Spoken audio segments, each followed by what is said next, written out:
इधर से बोलो, यहाँ से। हाँ, पुष्पेंद्र जी इधर अच्छा, इस पे नहीं।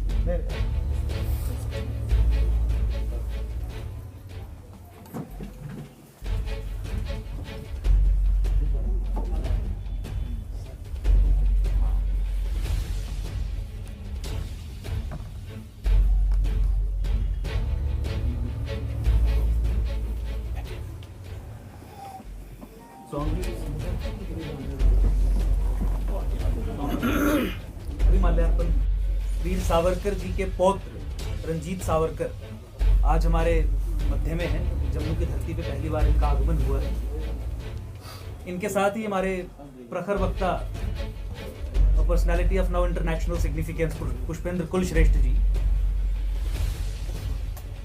आपके समक्ष हैं। आज जम्मू कश्मीर में स्वतंत्र वीर सावरकर के स्मारक की स्थापना की बैकग्राउंड में इनका आगमन हुआ है। मैं निवेदन करूंगा इनसे कि ये डिटेल में सिकंदर रिजवी जी हमारे साथ हैं। आपने इन्हें टीवी चैनल्स पे देखा होगा। बहुत प्रखर वक्ता, हिंदू राष्ट्र शक्ति संगठन के अध्यक्ष हैं, पूरे देश में विख्यात हैं। मैं रंजीत सावरकर जी से निवेदन करूंगा कि वो अपनी बात। नमस्कार। हम यहाँ इसलिए आए कि मुंबई की जो स्वतंत्र वीर सावरकर राष्ट्रीय स्मारक, ये सावरकर विचारों पर चलने वालों की एक केंद्र संस्था है, उसकी शाखा हम जम्मू में शुरू करें। मुझे ये प्रश्न बार बार पूछा गया है कि आज तक आपकी शाखा सिर्फ मुंबई में है और अचानक आप जम्मू में क्यों आए। इसके पहले मैं थोड़ा हमारा स्मारक और सावरकर जी के बारे में बोलना चाहूँगा और फिर उद्देश्य के प्रति आऊँगा।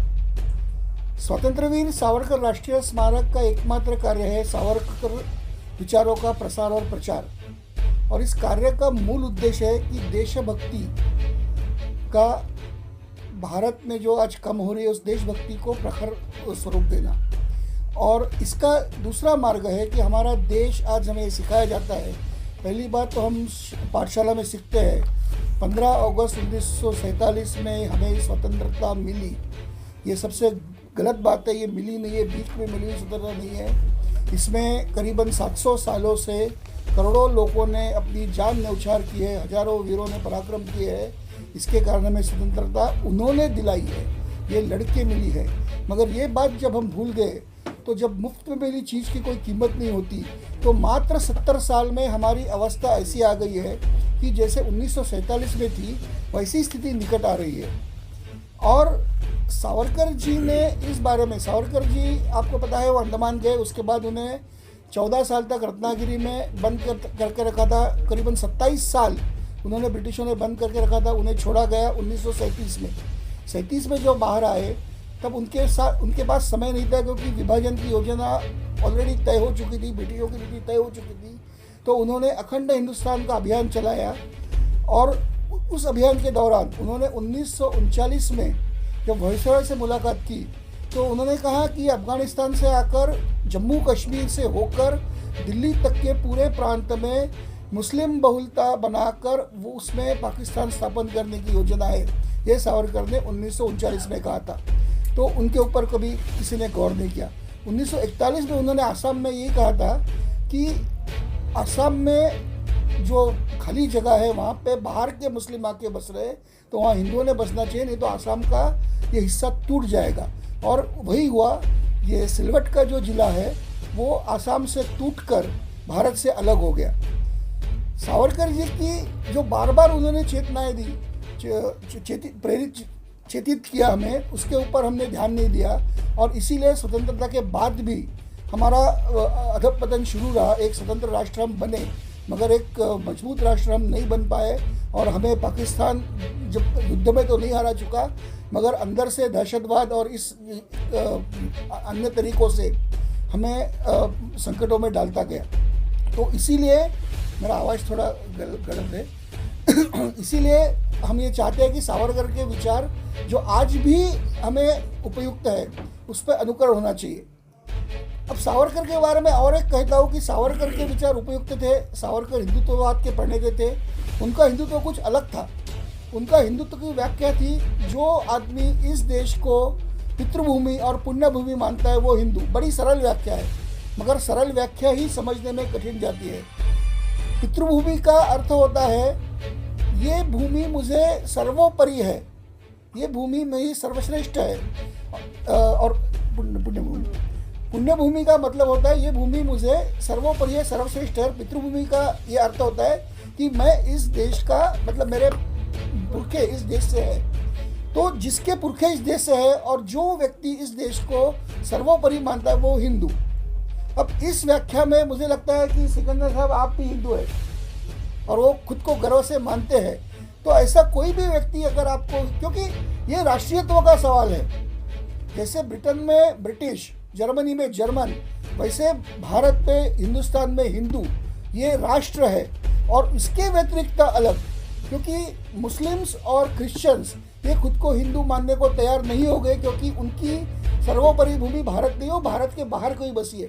फिर भी हम कहते हैं कि ठीक है आप भी भारत के नागरिक हैं, मगर इस भारत का रक्षण करना ये प्रथम दायित्व हमारा है, हिंदुओं का है, क्योंकि हिंदुओं को भारत छोड़कर दूसरी कोई भूमि नहीं है।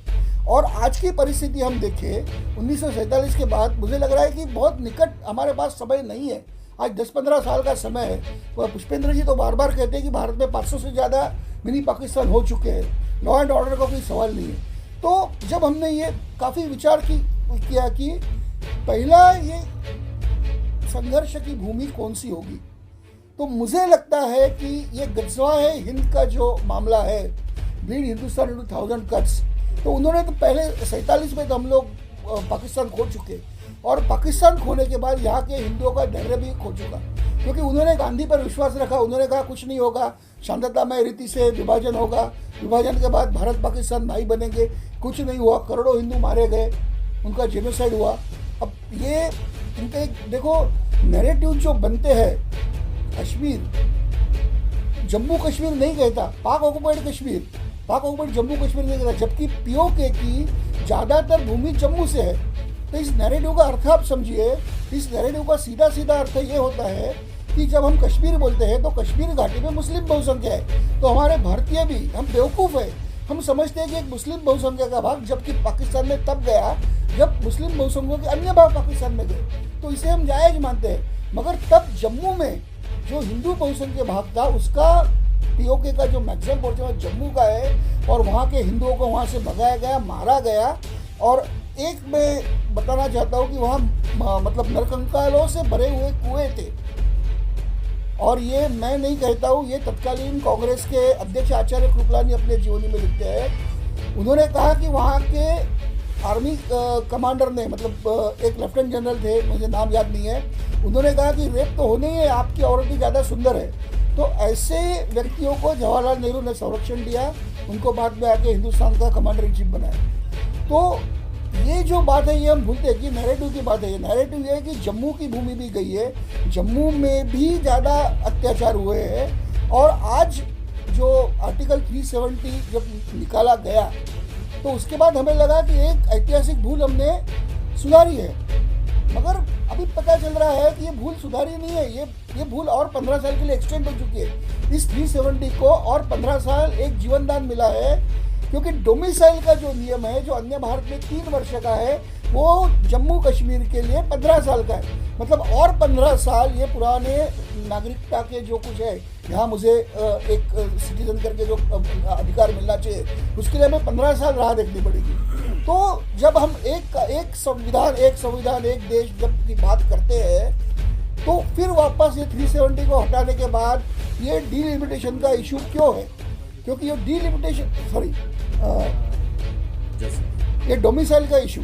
अब डीलिमिटेशन का मामला ये है कि नया अभी ये जम्मू और कश्मीर एक नया राज्य बना है, तो विधानसभा नहीं बनेगी, तो डीलिमिटेशन तो जरूरी है। और ये डीलिमिटेशन के लिए जो आधार उन्होंने लिया है वो 2011 के सेंसस का लिया है, जिसे खुद बीजेपी ने कहा है कि ये फ्रॉड सेंसस था। अब 2021 में सेंसस पूरा हो रहा है, तो हमारी ये डिमांड है कि 2021 के हिसाब से डीलिमिटेशन हो। अगर ऐसा नहीं हुआ तो आने वाली विधानसभा में बहुमत कश्मीर का होगा, और अगर ये डीलिमिटेशन प्रॉपर 2021 के तरीके से हुआ तो उसमें जम्मू का बहुमत होगा। और जम्मू के नागरिक अब उब चुके हैं, दुय्यम दर्जा के नागरिक रहने को यहाँ के लोग राजी नहीं है। तो इसीलिए ये गजवा-ए हिंद की पहली लड़ाई यही होगी, क्योंकि अगर वापस वही हो गया, कश्मीर का अधिकृत हो गया, तो ये सरकारी यंत्रणा के सहायता से चलने वाला जिहाद होगा। आज भारत में जिहाद तो चल रहा है, मगर वो सरकारी यंत्रणा के सहायता से नहीं है। कश्मीर में जो जिहाद हुआ उसमें पूरा सरकार शामिल था 1990। अब इसमें तो पुष्पेंद्र जी है, ये सब है, ये इनसे आप आगे पूछ सकते हो। मगर ये जिहाद सरकारी यंत्रणा से हुआ, वो 370 में ख़त्म कर दिया। और अगर ये डिलिमिटेशन 2021 से नहीं किया तो वापस वही चित्र निर्माण हो जाएगा, वही सरकार स्पॉन्सर टेररिज्म आएगा और ये जम्मू भारत से टूटने में समय नहीं लगेगा। और इसीलिए हमने ये निर्धार किया है कि जम्मू ये आगे की गजवा-ए हिंद के युद्ध के पहला रण क्षेत्र होगा, ये हमारा पहला कुरुक्षेत्र होगा। अगर हम जम्मू बचाएंगे तो देश बचेगा।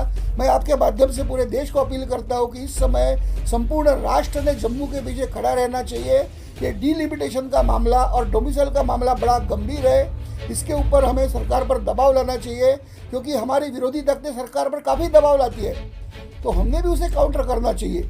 हर कोई मोदी के हाथ में छोड़ने से नहीं होता है, एक मोदी कुछ नहीं कर सकता। तो एक मोदी के साथ अगर 130 भारतीय खड़े हो गए तो मोदी कर सकते हैं फिर। तो इसलिए हमें ये दबाव बनाने के लिए मैं पूरे राष्ट्र से अपील करता हूँ कि ये डिलिमिटेशन और डोमिसाइल की जो लड़ाई है, ये भारत का पहला कुरुक्षेत्र है गजवा-ए हिंद के विरुद्ध। अगर जम्मू बचेगा तो भारत बचेगा। और इसीलिए सावरकर जी के विचार, जो राष्ट्रवादी विचार है, जो आज भी उपयुक्त है, उसका प्रसार करने के लिए हम यहाँ स्मारक स्थापन कर रहे हैं। धन्यवाद।